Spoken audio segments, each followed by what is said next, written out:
कहता हूं कतई नहीं होती है, आप जाके देख लो, नहीं होती है। अरे सड़कें चलने के लिए है या कोई भी व्यक्ति आकर के चौराहे पे आके तमाशा बना देगा? क्या अधिकार है उसको सड़क रोकने का? नमाज पढ़नी आवश्यक है, आप शिफ्ट में पढ़ रही है, लेकिन सड़क पर नहीं।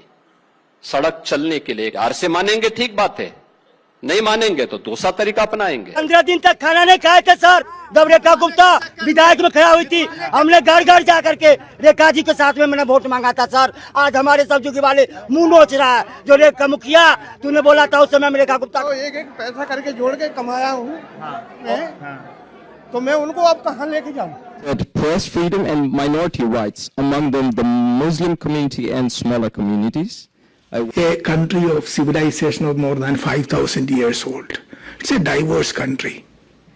दोस्तों इस वक्त खबरों के अंबार है हमारे पास, लेकिन उन तमाम खबरों के अंबार में से कुछ खबरें मैं आपके लिए लेकर आया हूं। दूसरी तरफ अगर आप देखेंगे तो प्रधानमंत्री मोदी नीदरलैंड्स के अंदर में, या फिर ये कह लीजिए कि हमारे फॉरेन मिनिस्टर पूरी तरह से फंस चुकी है नीदरलैंड्स के अंदर में, पत्रकारों के सवाल के आगे नतमस्तक हो चुके हैं। और मैं अगर ये कहूं कि पत्रकारों के सवाल के आगे कहीं ना कहीं हमारे देश के मंत्री को झूठ बोलना पड़ रहा है तो शायद गलत नहीं होगा। दूसरी तरफ हम ये भी बात करेंगे कि उत्तर प्रदेश के अंदर में योगी आदित्यनाथ की सरकार है, और योगी आदित्यनाथ आए दिन मुसलमानों को लेकर के जिस तरह की खबरें वो देते हैं और जिस तरह की भाषाओं और जिस तरह की ज़ुबान का इस्तेमाल करते हैं, उन तमाम चीज़ों पर हम बात करेंगे। साथ में हम यह भी बात करेंगे कि भारत के अंदर इस वक्त हो क्या रहा है, चल क्या रहा है इस वक्त। कहीं कोई अपनी सरकार को लेकर के कुछ कह रहा है, कहीं कोई कुछ कह रहा है। हम इन तमाम बड़ी खबरों पर और भी दूसरी कई बड़ी खबरें हैं जिस पर हम बात करेंगे, लेकिन सबसे पहली खबर, और वो खबर है नीदरलैंड्स से।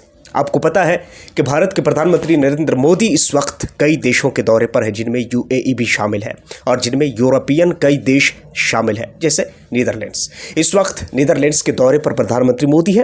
प्रधानमंत्री मोदी के दौरे पर जो उनके साथ जो मिनिस्टर्स वगैरह जो जाते हैं, उनकी जो पूरी डेलीगेशंस होती है, टीम होती है, वो जब वहाँ पहुँचे तो वहाँ पर डच पत्रकार ने उनसे एक सवाल पूछा। और सवाल क्या था, पहले मैं आपको एक खबर दिखाना चाहता हूँ। खबर आपके मोबाइल स्क्रीन पर है दोस्तों। खबर यह है, आप अपने मोबाइल स्क्रीन पर देखिए। कहते हैं watch learn more about India, MEA hits back at a question on press freedom minorities rights during PM Modi's Netherlands visit।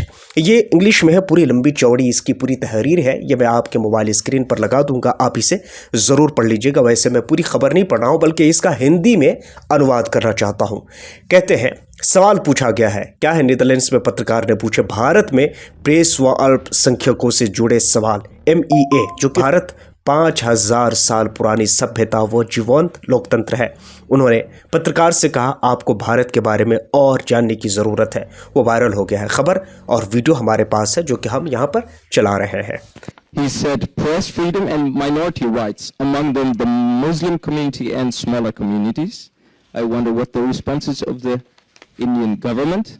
Now let me come to the other questions which we have received on about press freedom and minorities and what। जैसे ही हमारे पास ये खबर आई वैसे ही मैंने इस चीज़ को भांप लिया और कई सारे सवाल ऑटोमेटिकली मेरे दिमाग में चलने लगा। मैंने खुद से ये सवाल पूछा, समझने की कोशिश किया कि आखिर अगर प्रधानमंत्री मोदी के साथ जाने वाले मंत्री अगर इस तरह से सफाई दे रहे हैं कि हमारे यहाँ 5000 साल सभ्यता और 5000 साल से चले आ रहे लोकतंत्र और सबकी इक्वली राइट्स की बात कर रहे हैं, तो कई सारे सवाल हमारे दिमाग में आने लगे, कई सारी बातें हमारे दिमाग में। वैसे तो मैं आपको ईमानदारी से बताऊं, वैसे हम तमाम भारतीय अगर इस मंत्री की जगह या प्रधानमंत्री मोदी की जगह अगर होते तो शायद यही जवाब देते जो इन्होंने इस वक्त दिया है, और तौर पर इनकार कर दिया। हम ये कह सकते हैं कि पूरी तरह से इन्होंने खारिज किया कि नहीं, ऐसा थोड़े हैं हमारे देश में। हमारे देश में तमाम अल्पसंख्यकों को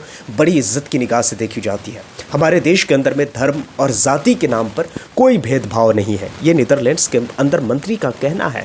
उन्होंने उनको नसीहत दी और कहा कि आपको भारत के बारे में और भी पढ़ने की ज़रूरत है। हाँ, बात बिल्कुल सही है। अगर भारत के बाहर होते तो यही जवाब देते। लेकिन आइए ज़रा भारत की हकीकी हालत पर नज़र दौड़ाते हैं। सवाल कई सारे हैं। सवाल नंबर 1, मैं सोच रहा था अपने दिलो दिमाग में कि इस डच पत्रकार के पास ऐसी नॉलेज और ऐसी इन्फॉर्मेशन आई कहाँ से। सवाल नंबर 1 कि ये डच पत्रकार ये सवाल पूछ क्यों रहे हैं, ये सवाल इनके पास इनके दिमाग में आई कहाँ से? तो जवाब उसका सीधा है। आप देखिए कि उत्तर प्रदेश और पूरे देश के अंदर में मुसलमानों को लेकर के, अल्पसंख्यक समुदायों को लेकर के, चाहे वो मुसलमान हो, यानी सबसे बड़े टारगेट तो मुसलमान ही है, लेकिन मुसलमान हो या फिर वो इस वक्त कुल मिलाकर क्रिश्चियन हो, वो कहीं भी सेफली आपको नज़र आ रहे हैं। हाँ, आप ये ज़रूर कह सकते हैं, लेकिन आप इससे मुंह नहीं मोड़ सकते हैं। अगर ये काम अगर कोई आम लोग कर रहे होते तो शायद इसे इग्नोर ज़रूर किया जा सकता था। लेकिन सोचिए कि जब भारत के मंत्री पद पर बैठे हुए, भारत के संवैधानिक पद पर बैठे हुए, जब वो लोग इस तरह की बात करने लगे तो सवाल तो पैदा होता है। और ये तमाम चीज़ें और ये तमाम वीडियोज़ पूरी दुनिया में वायरल है। लेकिन इन तमाम चीज़ों का जवाब हमारे मंत्री ने क्या दिया कि हमारे देश में ऐसा कुछ नहीं है। 5,000 साल पुरानी सभ्यता हमारे देश के अंदर आज भी कायम है। मगर वो ये भूल गए कि धर्म और जाति के नाम पर आज भी हमारे देश के अंदर 2 तरह के कानून चलते हैं, वो भूल गए। और मैं ये नहीं कह रहा हूँ, मैं आपको दिखाऊंगा और सबूत के साथ दिखाऊंगा। और मैं तुक्के पर बात करने का आदी भी नहीं हूँ और तुक्के पर बात करता भी नहीं हूँ। सवाल नंबर 1, मैंने ये भी सोचा कि हमारे देश के मंत्री को आखिर उस वक्त ये जवाब देते हुए क्या उसके दिल पर बीत रहा होगा जब उनसे ये सवाल पूछा गया होगा कि आपके देश के अंदर में अल्पसंख्यकों का क्या हाल है, फ्रीडम ऑफ स्पीच का क्या हाल है। सोचिए कि उस डच पत्रकार ने ऐसे ही तो तुक्के से सवाल नहीं पूछा होगा, बल्कि उसने सवाल जब भी पूछा होगा जब उनके पास कोई ऐसी इन्फॉर्मेशन, कोई खबर गई होगी। और जाहिर सी बात है, इस तरह के सवाल तो तभी पूछे जाएंगे ना जब उनके पास कोई इन्फॉर्मेशन हो पहले से। और इस तरह की इन्फॉर्मेशन पहले से क्या हज़ारों इन्फॉर्मेशन नेट पर मौजूद है। आप जाइए, देखिए, सर्च कीजिए। इस वक्त इस तरह की शर्मिंदगी हमारे देश के नेताओं को उठानी पड़ रही है। सवाल ये नहीं है कि हमारे देश में किस मंत्री ने क्या जवाब दिया। अगर यहाँ पर मैं होता, और फॉर एग्जांपल आप देख लीजिए, जब ऑपरेशन सिंदूर हो रहा था और जब भारत के अंदर में पहलगाम में एक बहुत बड़ा हादसा हुआ था, बहुत बड़ा इंसिडेंस हुआ था, उस इंसिडेंस में असदुद्दीन ओवैसी ने तमाम गल्फ़ देशों का दौरा किया और पूरे गल्फ़ देशों में उन्होंने उन तमाम मॉब लिंच को, जो कि गाय के नाम पर, जो कि धर्म के नाम पर, जाति के नाम पर, समुदाय के नाम पर लोग मारे जाते हैं, उन तमाम चीज़ों को पीठ पीछे छोड़कर उन्होंने देश के हक़ और हित में जाकर असदुद्दीन ओवैसी ने बात करी। क्यों बात करी? क्योंकि देश सबसे बड़े सर्वप्रथम इंसान के लिए माने जाते हैं। यकीनन बात बिल्कुल सही है। लेकिन क्या इस वक्त मैं आपसे एक सवाल पूछता हूँ, क्या भारत के अंदर में मुसलमानों की हालत क्या सच में इतनी अच्छी है जितनी हमारे मंत्री बता रहे हैं? मुझे लगता है इसका जवाब बहुत दुख और दर्द देने वाला है। इसका जवाब अगर मुझसे ना सुनकर अगर आप खुद इसके बारे में रिसर्च करें तो शायद बहुत अच्छा होगा। दूसरी तरफ अब आइए उत्तर प्रदेश के बारे में बात करते हैं। उत्तर प्रदेश कैसे भुलाया जा सकता है? जब भी हिंदू और मुस्लिम का नाम होगा तो उत्तर प्रदेश ज़रूर याद आएगा, और ख़ासकर योगी आदित्यनाथ ज़रूर याद आएंगे। इस वक्त नमाज को लेकर उन्होंने बात कही है, मैं उससे 100%, 100 to 10% इस वक्त मैं योगी आदित्यनाथ से सहमत हूँ। इसलिए आइए, इसकी एक वीडियो है जो मैं देखता हूँ और आप भी देखिए। सड़कों पे सचमुच नमाज नहीं होती? मैं कहता हूं कतई नहीं होती है। आप जाके देख लो, नहीं होती है। अरे सड़कें चलने के लिए है या कोई भी व्यक्ति आकर के चौराहे पे आके तमाशा बना देगा? क्या अधिकार है उसको सड़क रोकने का? आवागमन बाधित करने का कौन सा अधिकार है? जहां उसका स्थल होगा वहां जाके करें। हमने कहा शिफ्ट में कर लो। तुम्हारे घर में रहने की जगह नहीं है तो भाई संख्या नियंत्रित कर लो। सरकार का नियम सार्वभौम है, सबके लिए समान रूप से लागू होता है। हमने सबको कहा, हमने कभी नहीं चलने देंगे, अराजकता नहीं सड़कों पे फैलने देंगे। प्यार से मानेंगे ठीक बात है, नहीं मानेंगे तो दूसरा तरीका अपनाएंगे।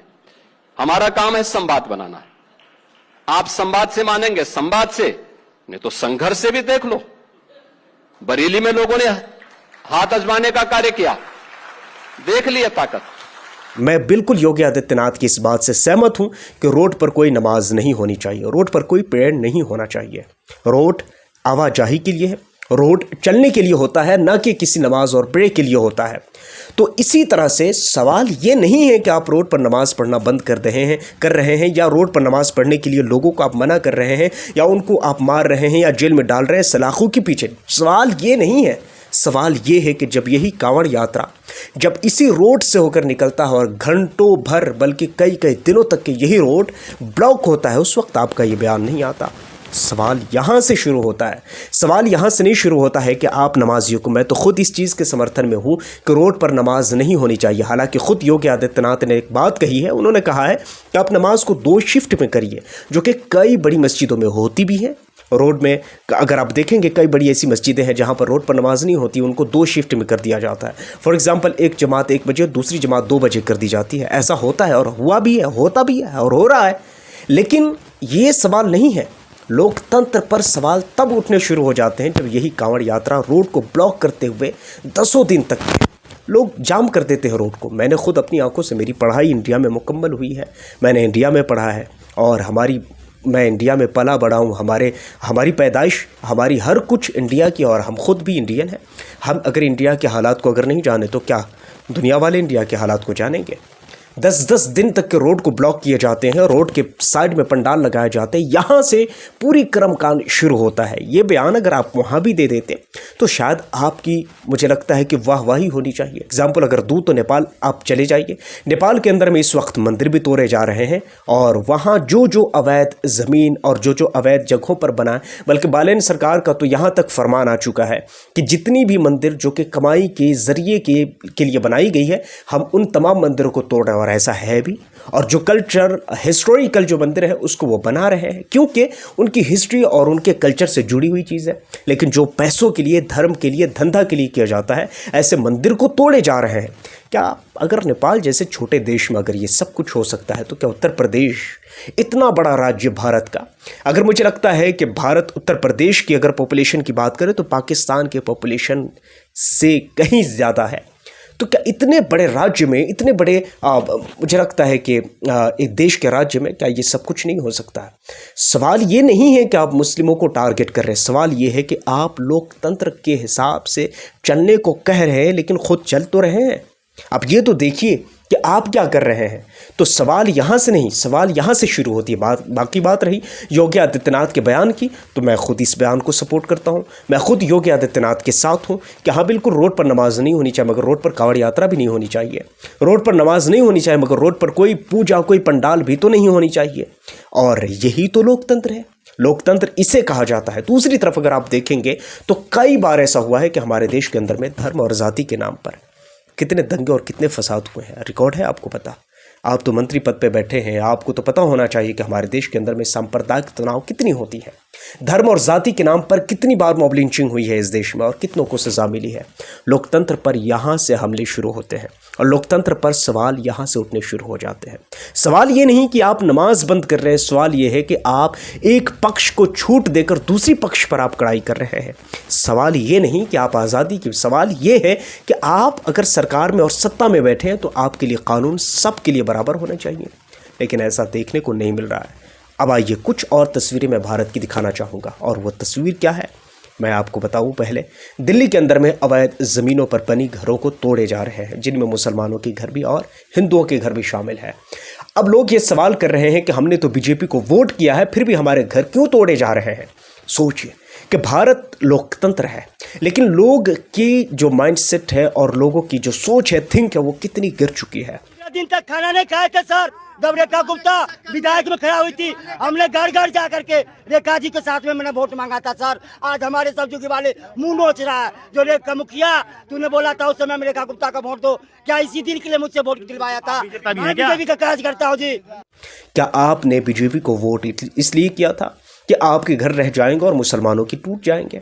मैं अवैध ज़मीनों पर बने घर को तोड़ने के ख़िलाफ़ ज़रूर हूँ, मगर इस चीज़ के ख़िलाफ़ बिल्कुल नहीं हूँ अगर सरकार अगर ये निर्णय ले रही है कि सरकारी ज़मीनों पर या अवैध ज़मीनों पर बने घर को तोड़े जा रहे हैं तो ठीक है, तोड़े जाएँ।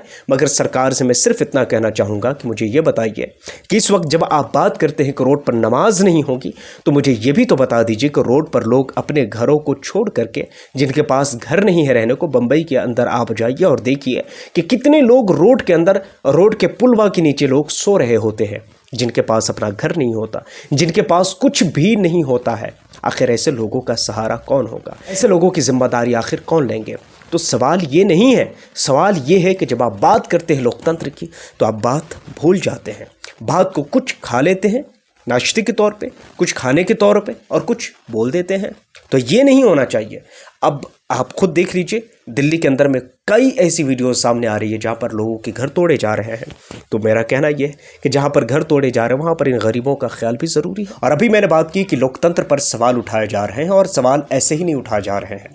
इस वक्त जो कोलकाता के जो नए सीएम बने हैं, यानी कि वेस्ट बंगाल के नए सीएम बने हैं, उनका जो बयान सामने आ रहा है, इन तमाम बयान को देखने के बाद कहीं ना कहीं थोड़ी हंसी भी आती है और सोचने पर मजबूर हूँ कि अगर ऐसे लोगों को अगर सीएम पद पर बैठेंगे, और ऐसे लोग जिनकी अक्ल और जिनका दिल इतना छोटा हो, जब ऐसे लोग जब सीएम पद पर बैठेंगे तो फिर देश का हाल क्या होगा।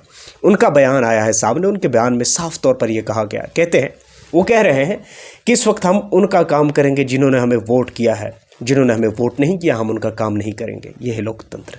सोचिए कि अगर इस देश के अगर सीएम पद पर बैठे लोग अगर इस तरह की बात करेंगे तो फिर इस देश का क्या हाल होगा। खैर, तो इन तमाम खबरों के बारे में आप क्या सोचते हैं, नीचे कमेंट सेक्शन में आप अपनी राय ज़रूर दीजिए। पहली बार आए हैं, सब्सक्राइब ज़रूर कर लीजिए, बेल आइकन को प्रेस कर लीजिए। अपना बहुत सारा ख्याल रखिए। मिलता हूँ किसी और वीडियो टॉपिक के साथ। जब तक के लिए थैंक यू फॉर वॉचिंग।